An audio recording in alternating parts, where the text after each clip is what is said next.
अवधूत चिंतन श्री गुरुदेव दत्त श्री स्वामी समर्थ। दिवाळीला सुरुवात होत आहे आपल्या आणि त्यामध्ये वसुबारसने आपल्या दिवाळीला सुरुवात होत असते। या दीपोत्सवाची सुरुवात वसुबारस सणाने केली जाते। आता भारत हा कृषीप्रधान देश आहे आणि इथे पशुधनाचे महत्त्व अनन्यसाधारण आहे। आता आपल्याला वसुबारसच्या दिवशी गायीला एक महत्त्वाची वस्तू खाऊ घालायची आहे की ज्यामुळे आपल्याला 33 कोटी देवांच्या सेवेचा लाभ मिळणार आहे आणि आशीर्वाद देखील मिळणार आहे। त्याच या दिवशी जे व्रत करतात त्यामध्ये सौभाग्यवती स्त्रिया एकभुक्त राहून सकाळी अथवा सायंकाळी सवत्स गायीची पूजा करतात आणि गायीप्रती कृतज्ञता व्यक्त करत असतात। आता आपल्याला गायीची पूजा करायची आहे आणि त्यानंतर एक महत्त्वाची वस्तू आपल्याला तिला खाऊ घालायची आहे। आता गायीची पूजा करण्यासाठी बघा, आपल्याला सकाळी लवकर उठून घरामध्ये लक्ष्मी देवीचे आगमन व्हावे या हेतूने या दिवशी वासरू असलेल्या गायीची पूजा करण्याची पद्धत आहे। घरामधील सवाष्ण बायका गायीच्या पायावर पाणी घालतात आणि हळद कुंकू आणि अक्षता वाहतात। ज्यांच्या घरी गुरे वारसे आहेत म्हणजे जे वासरू आहे त्यांच्या घरी पुरणाचा स्वयंपाक केला जातो। मग गायीला निरांजनाने ओवाळून केळीच्या पानावर पुरणाचा नैवेद्य खायला दिला जातो। तुम्हाला समजलं असेल की आपल्याला गायीला या दिवशी ही महत्त्वाची वस्तू खाऊ घालायची आहे।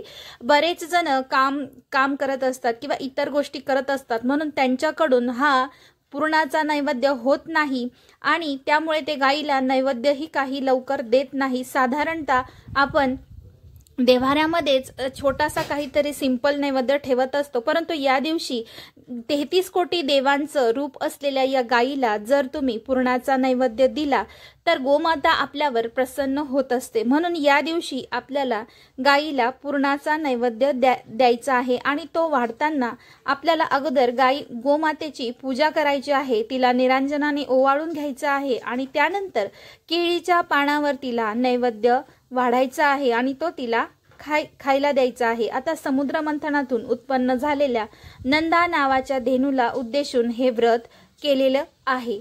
आता बघा, वसुबारस सणाचे महत्त्व काय आहे तर भारतीय संस्कृतीप्रमाणे गायीला फार महत्त्व आहे। तिला माताही म्हणतात। ती सात्विक असल्याने सर्वांनी या पूजनाद्वारे तिच्या सात्विक गुणांचा स्वीकार करावा असे म्हटले जाते। सत्वगुणी म्हणजेच आपल्या सहवासाने दुसऱ्याला पावन करणाऱ्या, तसेच आपल्या दुधाने समाजाला बलिष्ठ करणाऱ्या आणि आपले अंग प्रत्यंग अर्पण करून समाजाला उपयोगी पडणाऱ्या, शेतीला आपल्या शेणाद्वारे खत देऊन पौष्टिकत्व आणणाऱ्या, शेतीला उपयुक्त अशा बैलांना जन्म देणाऱ्या गोमातेचे या दिवशी पूजन करावे। ज्या ठिकाणी गोमातेचे संरक्षण संवर्धन होऊन तिला पूज्य भाव देऊन तिचे पूजन होते त्या ठिकाणी ती व्यक्ती, तो समाज, ते राष्ट्र भरभराटीस आल्याशिवाय राहत नाही। आता अशा या गोमातेचे प्रथम तिच्या वत्सासहित पूजन करून दीपोत्सवाला सुरुवात करावी।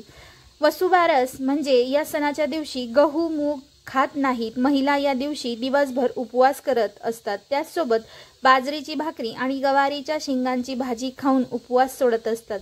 या दिवशी दुधाचे पदार्थ, तळलेले तसेच तव्यावर बनवलेले पदार्थ खात नाहीत अशी मान्यता आहे आणि हे सगळीकडे पाळले जाते। म्हणून या दिवशी म्हणजेच वसुबारसच्या दिवशी काही गोष्टींचे नियम सांगितलेले आहेत ते आपल्याला पाळायचे आहे। त्याचसोबत गायीला ही महत्त्वाची वस्तू तुम्ही खाऊ घालायची आहे। तसेच तुम्हाला अजून एक महत्त्वाची वस्तू म्हणजेच गुळ आणि खोबऱ्याचा नैवेद्य तुम्हाला गायीला खाऊ घालायचा आहे।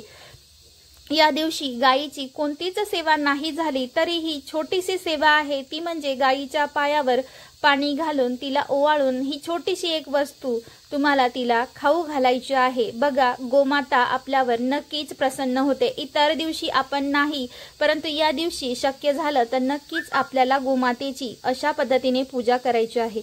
आणि जर तुम्हाला खरीखुरी गाय या दिवशी नाहीच मिळाली तर आपल्या देव्हाऱ्यामध्ये जे गाय वासरूची मूर्ती आहे तिला आपण हा नैवेद्य ठेवायचा आहे आणि दुसऱ्या दिवशी किंवा त्याच दिवशी जर तुम्हाला जमलं तर तो कोणत्याही पशुपक्षीला खाऊ घातला तरीही चालणार आहे। त्यामुळे या दिवशी नाही जमलं तर दुसऱ्या दिवशी का असेना तो नैवेद्य तुम्हाला गायीला खाऊ घालायचा आहे किंवा तो वेगळा काढून ठेवला तरीही चालणार आहे। अशा पद्धतीने वसुबारसच्या दिवशी तुम्हाला गोमातेची सेवा करायची आहे आणि ही सेवा करून आपल्या घरामध्ये वर्षभर घरात लक्ष्मी अखंड वास करणार आहे। लक्ष्मी माता आपल्यावर रुसणार नाही, त्याचसोबत आपल्या घरामध्ये ती सतत अखंड स्वरूपात वास करेल। वसुबारसच्या दिवशी ही सेवा तुम्हाला नक्की करायची आहे। आजच्या व्हिडिओमध्ये इतकीच माहिती होती। पुन्हा भेटूया अशाच एका नवीन व्हिडिओसोबत। तोपर्यंत सर्वांना श्री स्वामी समर्थ।